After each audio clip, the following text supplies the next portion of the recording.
بسم الله الرحمن الرحيم فإن بدا له أن يحضرها فتوجه إليها والإمام فيها بطل ظهره عند أبي حنيفة رحمه الله کجی مسلم دا شروع کړی و کڅوک جمعې بورز باندې د ماسپخین منځ د امام د منځ نه مخکې وکي کیږي خو مکروه ده داسې م کړی وکړه اوس مسله دا کوي که یو سړی د جمعې په ورځ باندې د امام د منځ نه مخکې د ماسپخین منځ وکړي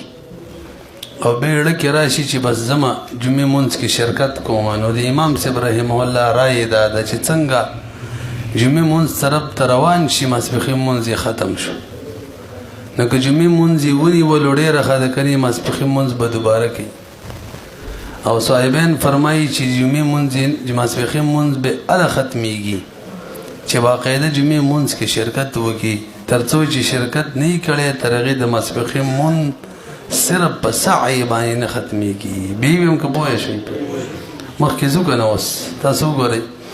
فإن بدا له که چېرې ده ته داسې ظاهره شوله یعنې اړه کې راله ماسپخین منځ یې وکړو ایحضرها چې د جمعې منځ ته حاضر شي فتوجه الیها نو بس متوجه شي د جمعې منځ ته والامام فیها او امام لا د جمعې په منځ کې لا ختم کړی نه نو حکم دا دی بطل ظهوره ماسپخین منځ باطل شو بلې لیکلي سواء ادرکها او لم یدرک د ماسپخین جمعې منځ یې ونیول او که ویې نه نیول همدا صحیح ده ښه بحر او شامیه کې عند ابي حنیفة رحمه الله بالسعی صرف بسعی معنی جمعې ماسپخین منځ باطل شو او صاحبین فرمایي لا یبطلو د ماسپخین منځ نه باطلیږي حتی یدخله ظهر نه دا باطلیږي تر دې چې داخل شي په جمعې منځ کې مال امامي د امام سره پوه شو که نه اوس لږ به راوګورئ چې صاحبینو دلیل څه دی قانون دا دی قانون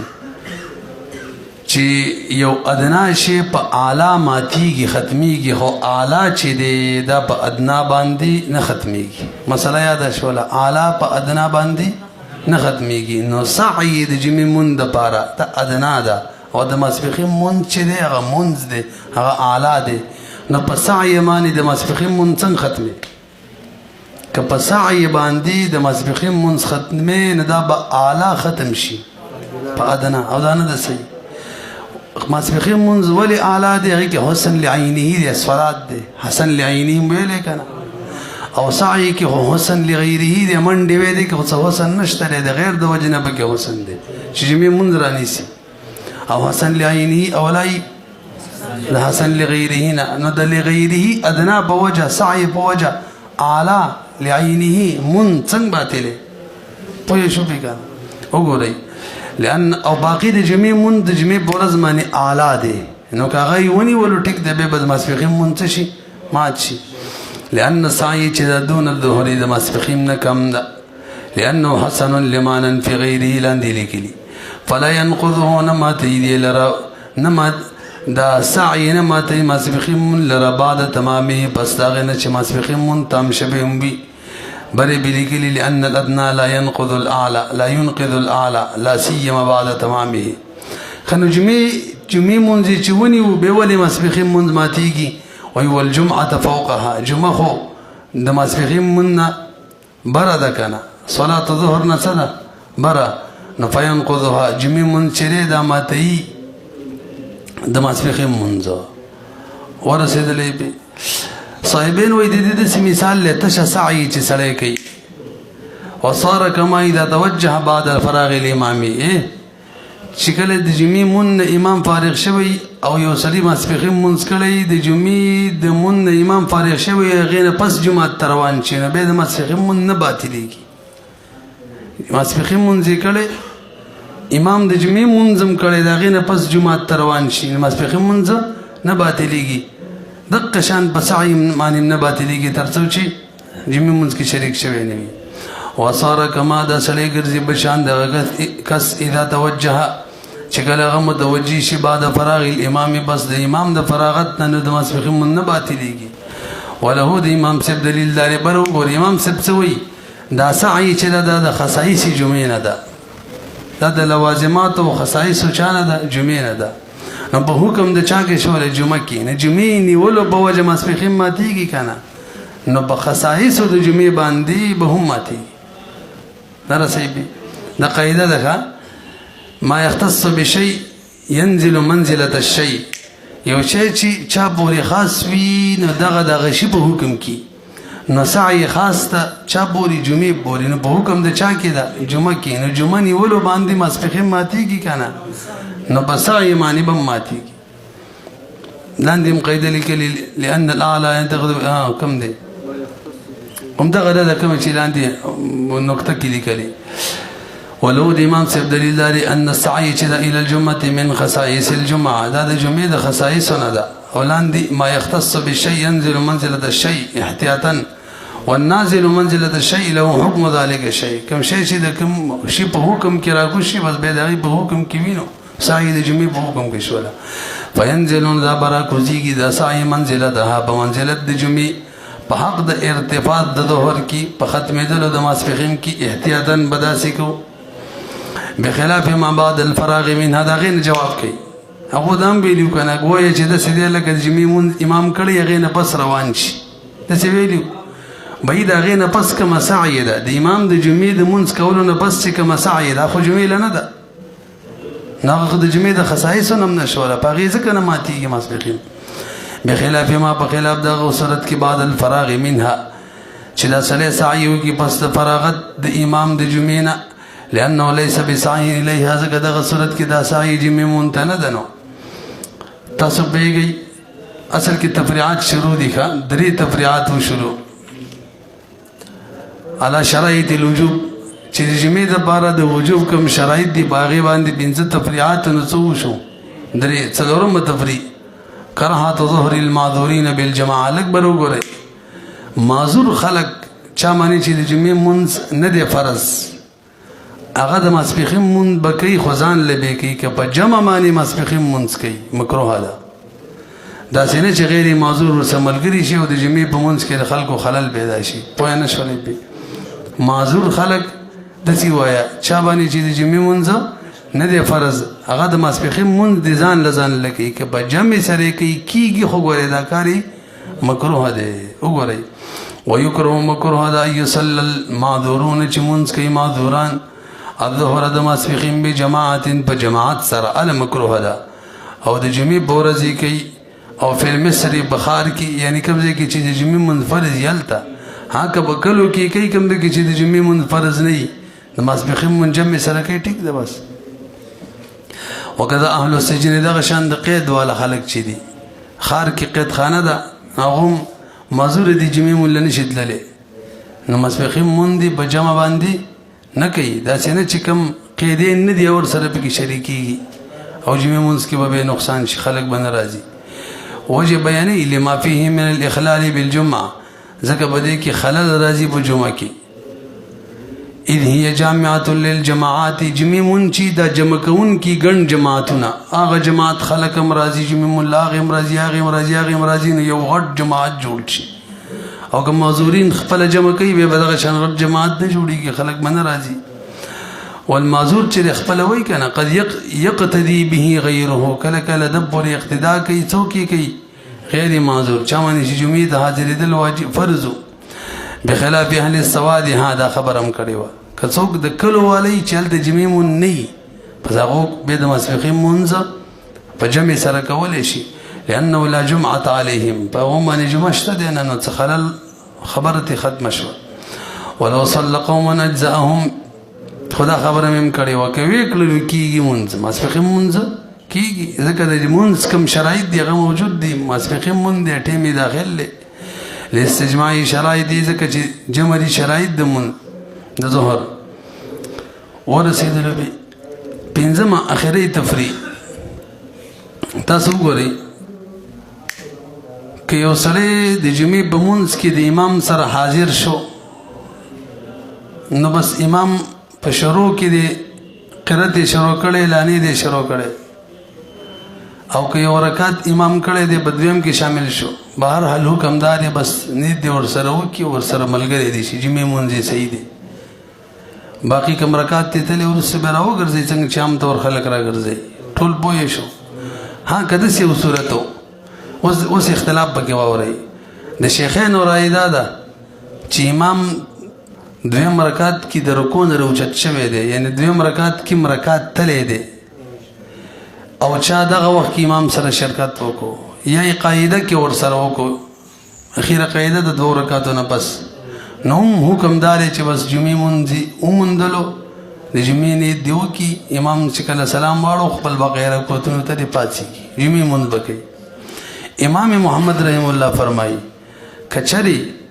د دویم رکعت اکثر یې ونیوله یعنی امام په دویم رکعت کې به رکوع کې ونیولو د دویم رکعت یې راونیو خو ټیک د بس جمعې مونځ باندې به بنا وکړي خو که رکوع نه امام په دویم رکعت کې راپاڅېدلی و دویم رکعت کې په قومه کې و یا په سجده کې و یا په تشهد کې امام ګیر کو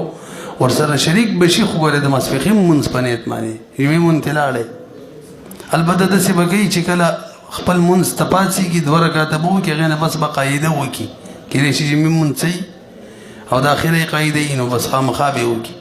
بیا چې کله دریم څلورم ته پاڅېږي هم د ډک وکړي کېدای شي د اخري 2 رکعتونه صحیح نه پلي جمعې مونځ یې صحیح شوی څوک داسې وایي امام محمد رحم الله خو بهرحال وایي کوي به د ماسپښین وګورئ به یې ویم که پوه شوي ومن ادرک الامام څوک چې ګیر کي امام یوم الجمعه د جمعې په ورځ باندې صلی معه بس ودې کې د امام سره ما هغه بقیه مونځ درکوو کومې چې وموندلو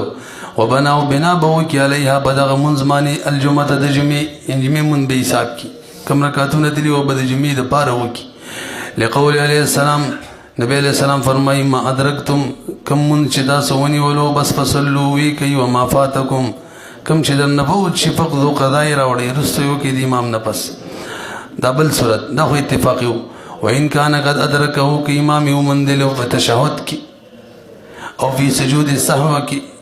نو به بنا علیه الجمعه به هم د بنا د جمعې وکړي په دغه مخکیني مونځ عندهما شیخینو بنظ او دا مفتا بهم ده وقال امام محمد فرمای ان ادرک معه کشری مقتدی وموندلو د امام سره اکثر الرکعت الثانیه اکثر د دویم رکعت کله دی چې رکوع کې وموندلو پوه شوئ که نه په دویم رکعت کې و کم از کم په دویم رکعت کې و یا په دویم رکعت په رکوع کې و نو بس اکثر یې وموندلو خو که دویم رکعت د رکوع نه امام راوچت شوی و اوس یې وموندلو اوس اقل وموندل شو نو بنا علیه الجمعه بنا د جمعې دی وکړي وین ادرکه او که چېرې امام یې وموندلو اقلها په دویم رکعت کم کې معنا رکوع نه امام راوچت شوی و سجده کې و قاعده کې و بنا علیه الظهر بنا دی بی د ماسپښین وکړي لانه جمعه من وجه وایي ځکه دا بقیه مونځ چې کوم کوي امام یې پکې ونیولو مثلا تشهد کې امام ونیولو دا من وجهین جمعه ده او ظهر من وجهین من وجهین څه دی ماسپښین دی وجه سره چې جمعه من وجهین ده لفوات بعض شرایط ځکه بعض شرایط د جمعې فوت شو په حق د دې کس کې نو من وجهین جمعه پاتې شوله بعضې شرایط د جمعې څه شو فوت شو د جمعې شرایطو کې یو شرط جماعت و که نه خو دنه ویلاړی نو من وجهین جمعه پاتې ده من وجهین ختمه ده فیصلي 4 څلور رکعت دي وکړي اعتبارا لظهري دپاره د ماسپښین ښه دا معنی وکړي قیاس په ظهر باندې دپاره د ماسپښین خدای یو خبره ما تاسو ته کړې وه چې امام محمد رحمه الله فرمایي کېدای شي جمعې مونځ ټیکې څنګه چې د شیخینو رایې ده د بیا خو د اوله قاعده اخیره قاعده ده اوله قاعده څه ده اخیره ده اخیره قاعده خو فرض وي نو خامخا دې وکړي او چې دریم څلورم رکعت ته بیا پاڅېږي هغې کې دې څه هم وکړي قرت وکړي کېدای د شیخیانو خبره صحیح او دا نفل او نفلو کې خو بیا قرت پکار فرض دی په هر رکعت کې داسې ده که نه ویقعد لا محالة او کیدني خامخا على رأس الرکعتین په سر د 2 رکعتونو اعتبارا للجمعه دپاره د جمعې اعتبار الجمعه مطلب معنا ما ځکه کوم مفهوم یې مخه د بار د جمعې کېدای شي جمعې قیاس کوي په جمعه باندې اعتبارا للجمعه د وجه د قیاس نه په جمعه ويقرأ في الاخرين کې بچم کوي قرات هم کوي له احتمال النفليه کېدای شي د اخري د نفل یو د شیخین د رای موافق جمعه مونږ شوی ولهما صاحب شیخین ورته وي انه مدرک للجمعه كتشهد کی امام ومندلو که بسجدو کی ومندلو که بقومی کی ومندلو بهرحال جمعې منځ ومندلو دا سړی مدرک د جمعې دی په هذه الحالت په دې حالت کې او څوک چې مدرک د جمعې هغه به بنا صرف د جمعې کوي بنا به د چا کوي جمعې بنیت به شاملېږي او بقیه رکعتونه به د جمعې کوي نو درک د جمعې دی به دې حالت کې تر دې چې شرط دی ولا نیت هم د جمعې ښه د جمعې نیت به کوي او د جمعې څو رکعتونه دي 2 نو څلور څنګه وکړي وهي رکعتان ولا وجه هیڅ وجه نشته لما هغې مسلې لره کومه چې امام محمد ذکر کړله وجه ولې نشته ماسپښین مونځ بیل شی دی بهی او د مجموعې مونځ بیل شی دی شامل دی جمعه کې شي او بنا دي د ماسپښین کې دا خو سره کېدی نه شي لأنه ما ځکه دواړه مونځونه مختلف دي په حقیقت کې حکم کې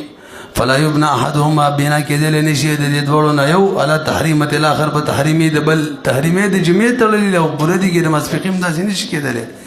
همدا رأی مفتابی ده د شیخانو والا تاسو پوهېږئ که نه خاتمه د باب ممانعات الامور الدینیة والدنیویه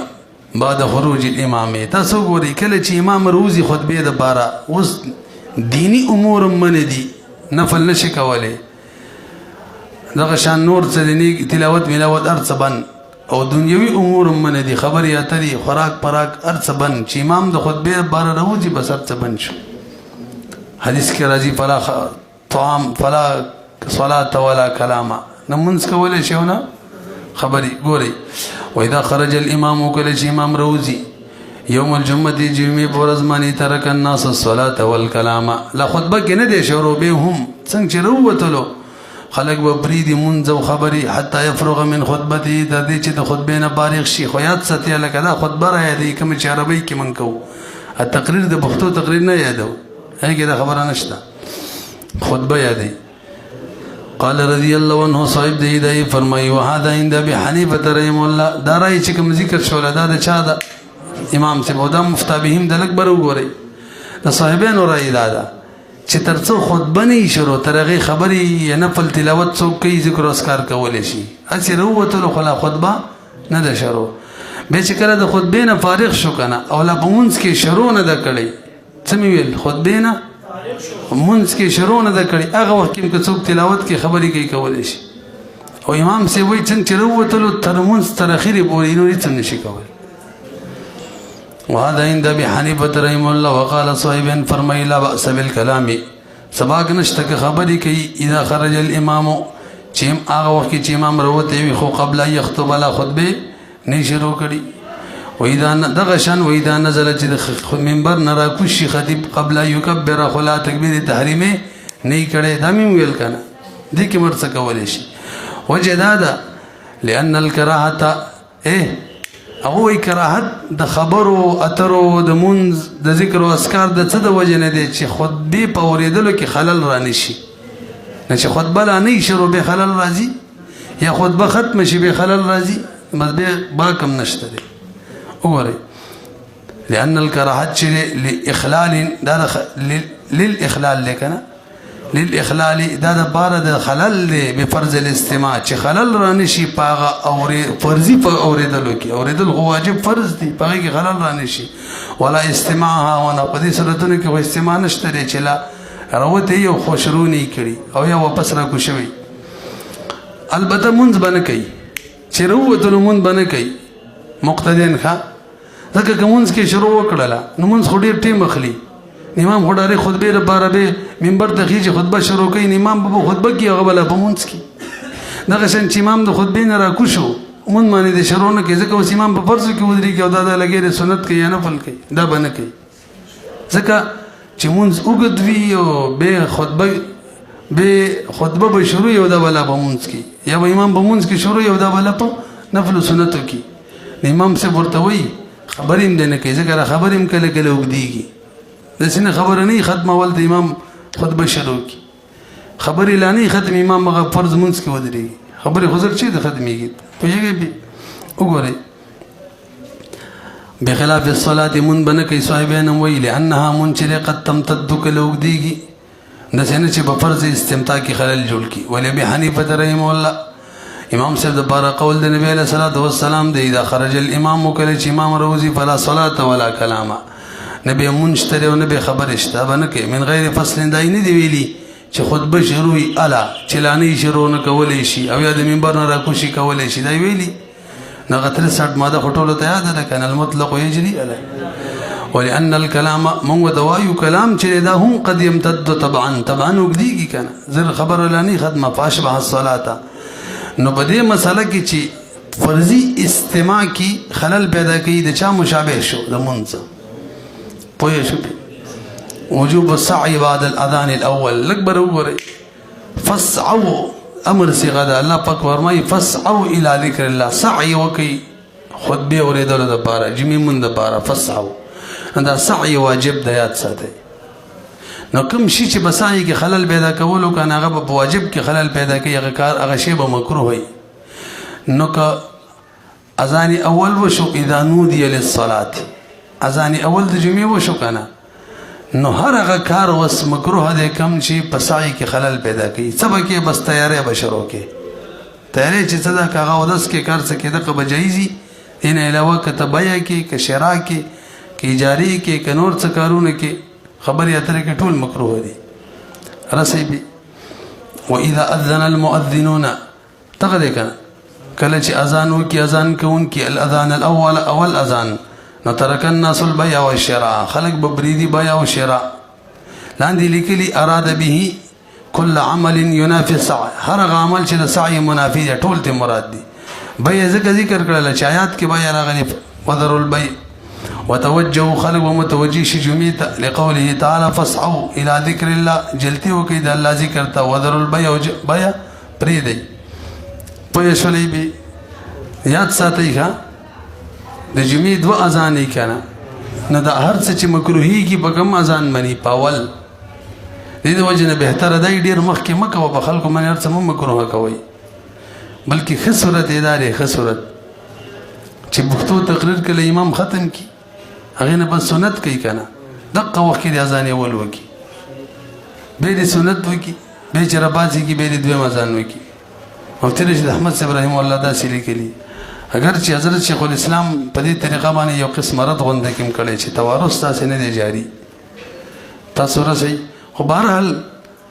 بیان شروع کوي مثلا په یو بجا او اذان کوي د فضول السلام نظام خنه کوي بس بیان چې کله شروع کوي هغه وخت دی او کډیر مخ کې دی نه کوي او بل دا د جمعې مونږ کې اصل دا د جداري په اول وخت کې وشي ماسپخین کې هم مسله دا چې ګرمۍ کې شاته کوي خنه کې په وخت وکړه جمعې کې مطلقاً دا ده چې ټیم داخل شي کوي دا شاته کول چې دی دا مکروه دی وره خنه دی رسېبي خجي مخکې به ضرور رکعت د سنت کې ورسته به شپږ کو دی امام یوسف رحم الله راي د مفتابه دا اول څلور او به دوا څلور سنت مؤکده دي او دوا غیر مؤکده. واذا اذن او اذان اوس مارکیټو کې په بازارونو کې مختلف جماعتونه نو الته مفتي احمد ابراهيم الله یو زبردست خبره ذکر کړی ده چې څوک کوم جماعت لذي داغي اول اذان وشي هغه نه پسته د پاره دا افعال کول مکروه دي نو کې جماعت لذي هغه کې اول اذان نه شوي اگر چې بل جماعت کې شوي نو نه دي په مکروه لا نو که خلک تقسیم کوي یو جماعت لذي بل دغه لپاره دا مسله را آسان شوه نو څوک کوم جماعت لذي داغي اول اذان نه پسته هغه څه بندي او دا بل دی له بندي چې دا کوم جماعت لذي داغي اول اذان وشي وګوره واذا اذن المؤذنون كل شيء اذان وکي ده هم ویل کنه واذا صعد الامام المنبر به چې کله امام منبر ته وخیږي خطبه د پاره پښتو تقریر ختم شو سنت مو شو جلس کی بني واذن المؤذنون واذن بو کی اذان کون کی بین یدی المنبر د منبر مخه د بودريږي بذلك جرت توارثهم بدیم معنی توارث جاری دي حضرت عثمان د زمانه نه تاسو رسې کنه اعلان دي کړی دي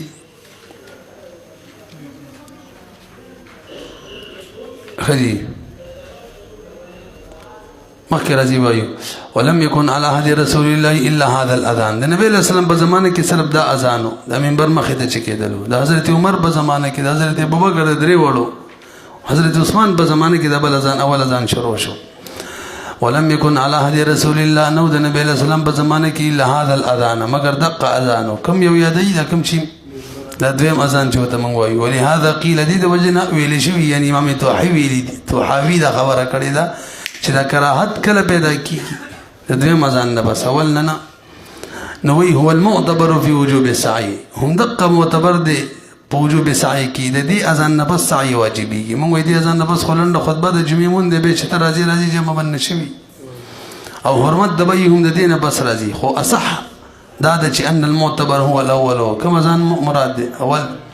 اذا كان بعد الزوال خدا له چې زوال نه پس څه زوال نه مخکې خو به سره معتبر نه دی لحصول الاعلام به ځکه اعلام چې خلکو د جمعې مونځ لپاره به کمی وحاصلېږي په اول باندې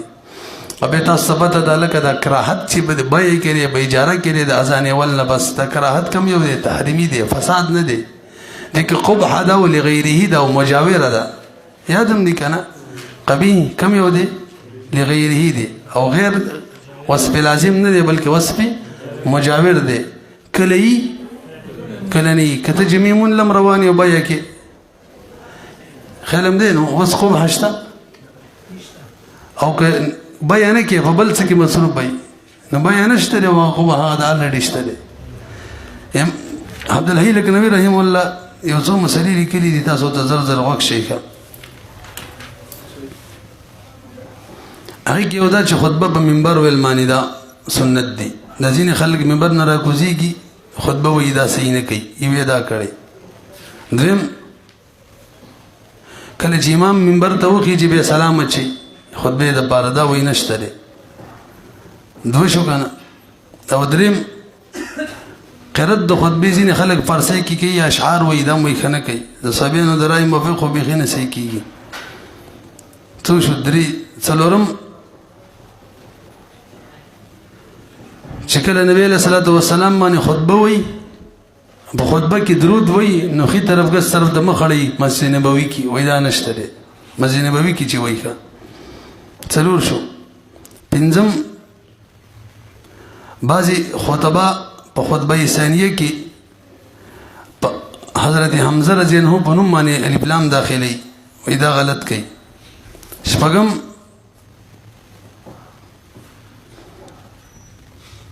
بعض مؤذنین چې په حرمینو کې هغه تردی ذکر کوي په صحابه او درود په نبی علیه السلام کله چې نمونه اخلي کنه نو بس رضی الله عنه دا ورسره وایي دا وایي صحیح نه کوي. وهم نمبر يكره الصلاة مطلقا الا قضاء الصبح مطلقا من ده ها که څوک صاحب ترتیب یو د سهار مونځ نه کړي نه خو د جمعې مونځ نه کېږي هغې کولی شي وشو که نه. اتم مطلق کلام منه دی که دینی وي او که دنیوي وي بل شته وإن شئت التفصيل فرجع إليه نسأل الله التوفيق. څنګه به ارڅه وته بلې دي کې دا نه چلیږي تیارې منه نه ده اول ځانو شو ته تیارې کې کپړې بدلې او دس کې روانېږي دغه منه نه ده خو تیارې ده